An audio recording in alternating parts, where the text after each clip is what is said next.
خواهد. امروز میخوام یه پیش غذای جذاب درست کنم با بادمجون، گوجه، سیر و ماست چکیده.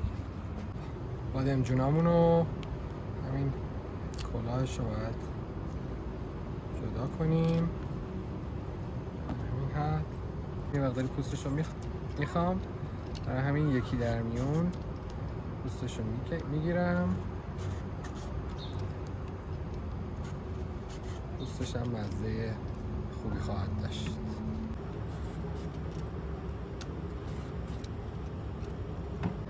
سیرم میخوام کبابی کنم، برای اینکه علای گریلم نیفته به سیخ میکشمشون.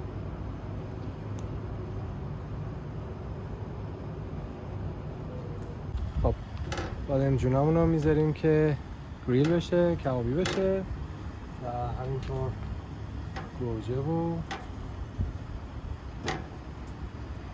حرارت باربیکیو نه خیلی زیاد باشه که نسوزه و خوب بپزه. و این هم سیرمه درش هم میبندم که سریعتر انجام بشه. خب من میخوام اینا رو یکم دودیشون کنم، برای همین یه زغال مختصری درست کردم و از شور طبیعی هم استفاده میکنم که شاید شور درختی باشه. این دود میکنه و اینا رو دودی میکنه.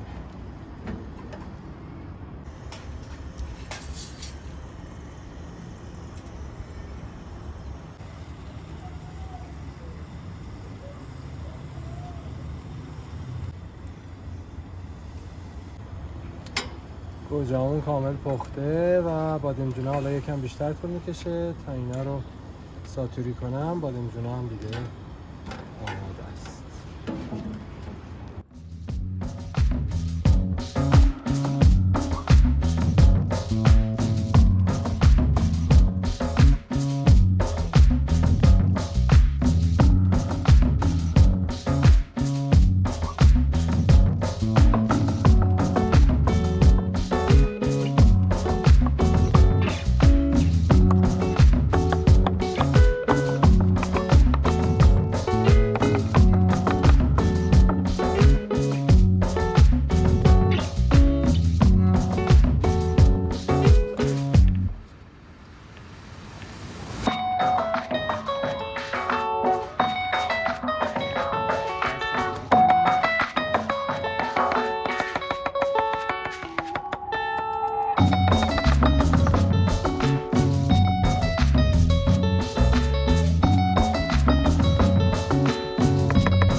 تابمون رو میذاریم رو حرارت، روغن زیتون میریزیم زیاد. من روغن زیتون پودار رو همیشه ترجیح میدم. اندازه 2 قاشق غذاخوری سس گوجه اضافه میکنم. اون پخشش میدم تا از پایین در بیاد.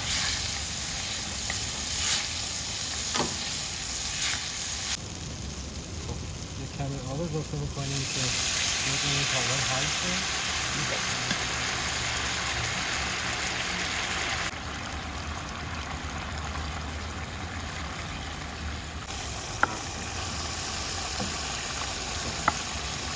مخلوط گوجه و بادمجون و سیر ساتورمون رو اضافه میکنیم و همین پخشش میدیم.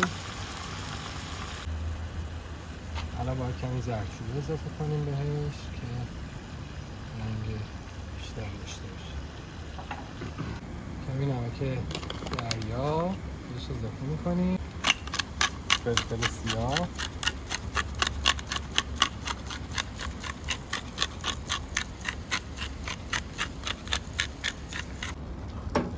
حرارت رو خاموش میکنیم، میذاریم کمی سرد بشه تا بریم دیگه برای سرو. برای سرو این پیش غذا من یه ظرف شیشه ای رو ترجیح میدم، برای اینکه مقطع بسیار جذابی داره و میشه با این ظرف نشونش داد.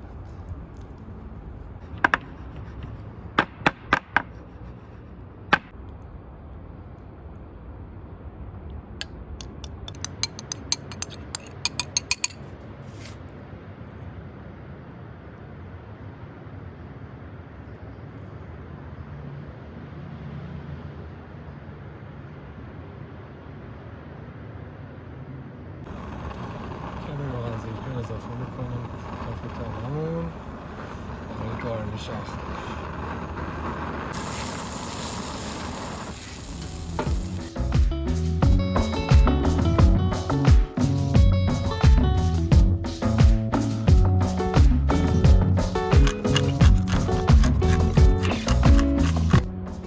ظرف شیشه‌ای برای اینه، این که مقطع خوشگلی داره.